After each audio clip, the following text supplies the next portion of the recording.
Le Seigneur soit avec vous. Évangile de Jésus-Christ selon saint Matthieu. En ce temps-là, Jésus disait à ses disciples, « Ce que vous faites pour devenir des justes, évitez de l'accomplir devant les hommes pour vous faire remarquer. Sinon, il n'y a pas de récompense pour vous auprès de votre Père qui est aux cieux. Ainsi, quand tu fais l'aumône, ne fais pas sonner la trompette devant toi, comme les hypocrites qui se donnent en spectacle dans les synagogues et dans les rues pour obtenir la gloire qui vient des hommes. Amen, je vous le déclare, ceux-là ont reçu leur récompense. Mais toi, quand tu fais l'aumône, que ta main gauche ignore ce qui fait ta main droite, afin que ton aumône reste dans le secret. Ton Père qui voit dans le secret te le rendra. Et quand vous priez, ne soyez pas comme les hypocrites. Ils aiment à se tenir debout dans les synagogues et au carrefour pour bien se montrer aux hommes quand ils prient. Amen, je vous le déclare, ceux-là ont reçu leur récompense. Mais toi, quand tu pries, retire-toi dans la pièce la plus retirée, ferme la porte et prie ton Père qui est présent dans le secret. Ton Père qui voit dans le secret te le rendra. Et quand vous jeûnez, ne prenez pas un air abattu comme les hypocrites. Ils prennent une mine de fête pour bien montrer aux hommes qu'ils jeûnent.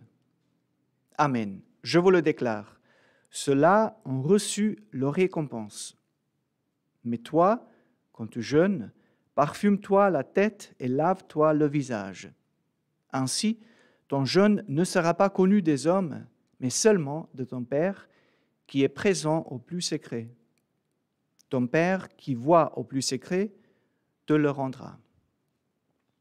Acclamons la parole de Dieu.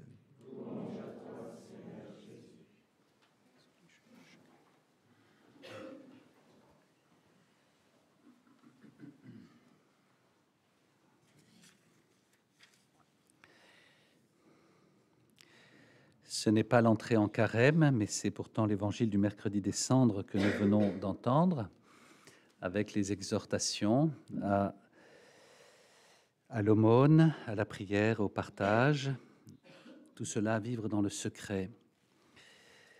On peut faire un lien avec les prophètes, et je pense donc évidemment à la première lecture à Élie et Élisée. Outre leurs grandes œuvres, leurs grandes actions, et en particulier l'Assomption d'Élie que nous avons entendue dans la première lecture, les grands prophètes, et Élisée en particulier, ont vécu précisément cela, la prière, l'aumône et le partage. Ils ont vraiment vécu et ils l'ont vécu dans le secret. On imagine la vie d'Élie sur le mont Carmel, avec son serviteur Géhazé qui le suivait, mais qui est toute marquée par le secret de sa prière. Évidemment, il va en sortir pour ses grandes œuvres, pour condamner le roi Akab, pour condamner tel ou tel des prophètes de Jézabel, ainsi de suite. Mais à chaque fois, il se replie dans sa prière et il retourne à ce qui est sa vocation propre, être uni à Dieu.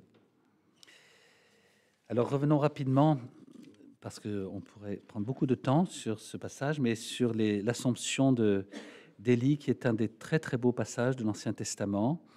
Élie qui est un des rares à ne pas mourir, comme Enoch, un des tout premiers patriarches. Élie, parmi les prophètes, est celui qui ne meurt pas, il est emporté au ciel. Voilà pourquoi le retour d'Élie est attendu, même sur la croix. Rappelez-vous qu'un des centurions, au moment où Jésus commence à agoniser, on va voir si Élie va venir le sauver. Donc le retour d'Élie était attendu. Les apôtres même ont questionné Jésus. Élie ne doit-il pas venir d'abord? Et Jésus de répondre, il est déjà venu, sous-entendu en la personne de Jean-Baptiste.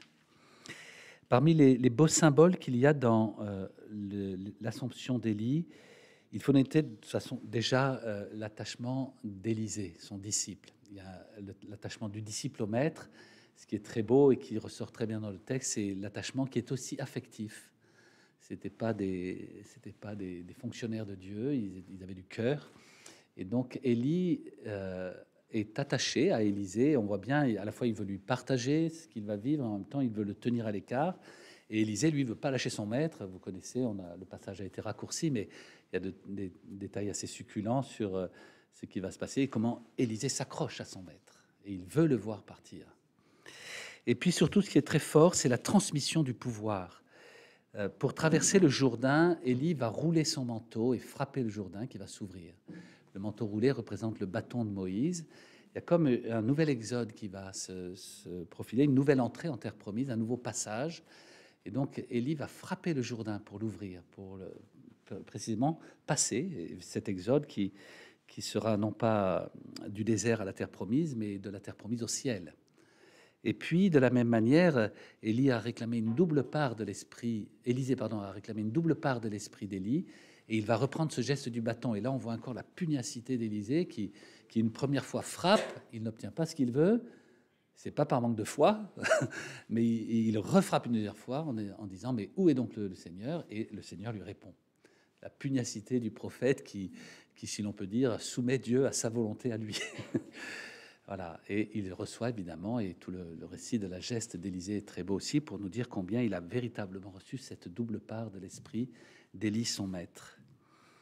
Alors demandons au Seigneur aujourd'hui cette grâce de pugnacité et de persévérance pour nous mettre au service de Dieu, en nous rappelant que le prophète n'est pas seulement celui qui fait des grandes œuvres, mais c'est celui qui prie, qui partage, qui fait l'aumône, et qui, précisément, jeûne aussi, et tout cela dans le secret. Le secret de la force des prophètes, c'est leur union à Dieu. Et si nous voulons, nous aussi, par notre baptême, être prophétiques, eh bien, cultivons notre union à Dieu, premièrement dans le secret, pour que les actes, alors, soient visibles par les hommes.